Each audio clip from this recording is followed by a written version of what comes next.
안녕하세요. 미국생활 101 채널입니다. 선한 영향력. 제 지인들은 제가 누군지 알지만 저는 굳이 제 얼굴도 제 이름도 유튜브에 밝히진 않습니다. 많은 이유들이 있지만 제 채널을 운영하는 데 있어서는 사적인 부분을 공개하는 게 불필요하다고 생각해서입니다. 하지만 오늘은 제 개인적인 이야기를 해보려 합니다. 제 카톡 프로필 소개에는 선한 영향력이라고 되어 있는데 유튜브를 통해서도 개인 투자나 재정 관련 꿀팁과 더불어서 인생에 있어서도 선한 영향력을 끼치고 싶습니다. 저는 오늘 저를 통해 생명을 살린 이야기를 하려고 합니다.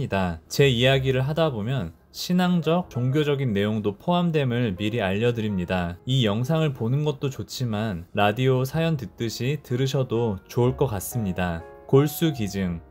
결론부터 얘기하면 저는 2016년 10월 6일 골수기증을 하였고 골수기증을 통해 한 생명을 살릴 수 있었습니다. 그리고 지금까지 그분과 1년에 한 번씩 만나며 계속해서 연락을 주고받고 있습니다. 제 인생에서 일어났던 너무나 귀한 사건과 여정을 여러분들께도 나누고 싶습니다. 배경 설명. 2010년 여름 저는 미국의 코스타라는 크리스찬 청년들을 위한 컨퍼런스에 참석했습니다. 제 기억에 부스가 여러 군데 있었는데 그 중에 어떤 분이 저를 불러서 1분도 안 걸린다고 얘기해줘서 거기 가서 여기가 뭐하는 곳인지도 잘 모르고 제 입에 있는 칙새를 그곳에 등록했습니다. 그리고 까맣게 잊고 살다가 6년 뒤 2016년 6월 저에게 한 통의 전화가 걸려왔습니다. 어떤 환자를 위한 도너를 찾고 있는데 너가 포텐셜 도너일 것 같다라는 연락이었습니다. 저는 생각 없으니 나중에 다시 전화해달라고 하고 스캠 전화인가 보구나 하고 별로 대수롭지 않게 여겼습니다. 집에 와서 구글에 검색해보니 스캠은 아닌 것 같고 공식 단체임을 확인했습니다. 그때 그 단체가 비더 매치라는 것을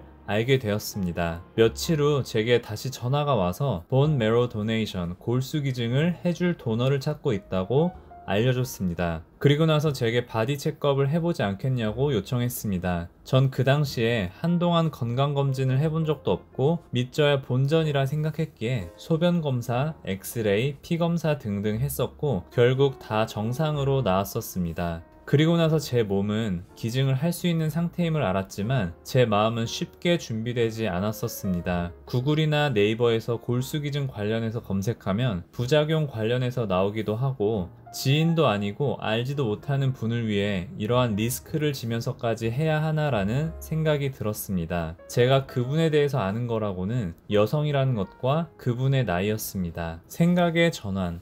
하지만 그때 저는 예전에 해보지 못한 방법으로 어떠한 생각을 하기 시작했습니다. 그 당시에는 몰랐지만 지나고 나서 저는 제가 믿고 있는 하나님께서 제게 주신 생각이라 확신하는데 그것은 이분의 나이와 성을 통해 제 어머니 이미지와 오버랩 되었습니다. 아, 저분이 우리 엄마와 나이가 비슷하겠구나. 그럼 저분께도 내 나이와 비슷한 자녀들이 있겠구나. 실제로 알고 보니 저보다 3살 어린 딸이 있습니다. 저분의 자녀도 기증자를 간절히 기다리겠구나. 이러한 생각들이 제게 끊임없이 들었었고 이건 기증을 통해 이분의 결과가 어떻게 되든 내가 해야 하는 거구나 라는 생각이 제 마음 가운데 더 커지기 시작했습니다. 결국에 저는 하겠습니다 라고 단체에 얘기를 드렸고 컨펌한 후에 부모님과 친한 지인들에게도 얘기했습니다. 사실 이러한 일이 있었다라고 상의가 아닌 통보가 되어서 부모님께서도 처음에 많이 걱정을 하셨지만 귀한 선택을 했다며 저를 격려하고 응원해 주셨습니다. 기증 2주 전, 기증하기 2주 전에 담당 의사 선생님이 제게 이러한 말씀을 해주셨습니다. 환자분도 투석이나 키모테라피 같은 각종 트리트먼트를 다 하시다가 마지막 수단으로 기증을 받기로 하셨습니다. 이제 환자분도 기증에 맞춰서 몸 상태도 준비하고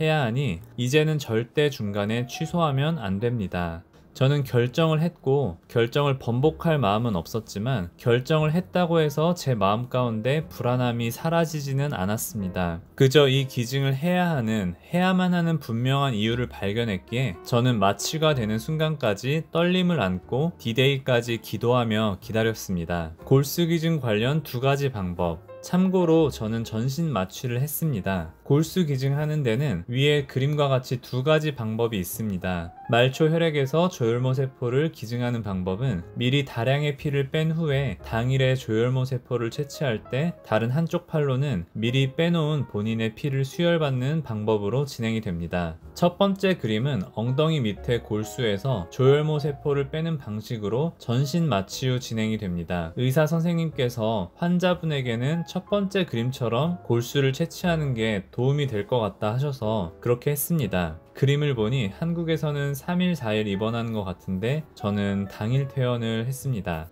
디데이.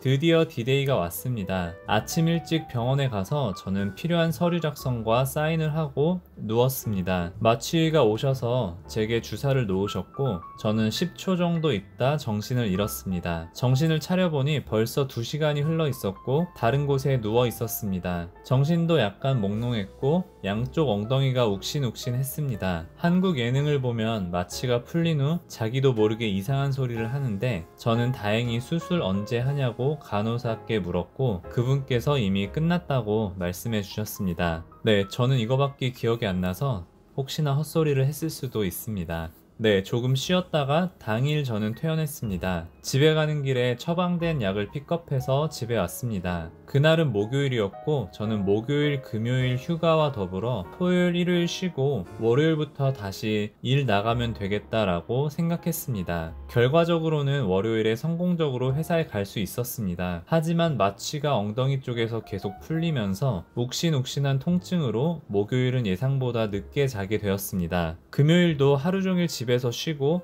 토요일에 일정이 있어서 잠깐 나갔는데 아무래도 조금은 엉거주춤하며 걸었습니다. 하지만 같이 있던 일행은 제 걸음을 보고 크게 이상하게 느끼지 못했다고 나중에 얘기해 줬습니다. 즉 제가 모든 경우를 일반화할 순 없지만 저 같은 경우는 하루 이틀 집에서 조금 아팠지만 그래도 잘 쉬고 정상 생활을 할 수 있었습니다. 5개월 후 2016년 6월 기증자가 필요하다는 연락을 받고 난 후 4개월 후에 골수 기증을 하였고 저에게는 이미 이 자체가 평생 한 번 있을까 말까 하는 귀한 일이었고 다행히 큰 후유증 없이 마칠 수 있었습니다. 그리고 나서 5개월 후인 2017년 3월 제 골수 기증을 도왔던 비더 매치에서 갑자기 전화가 왔습니다.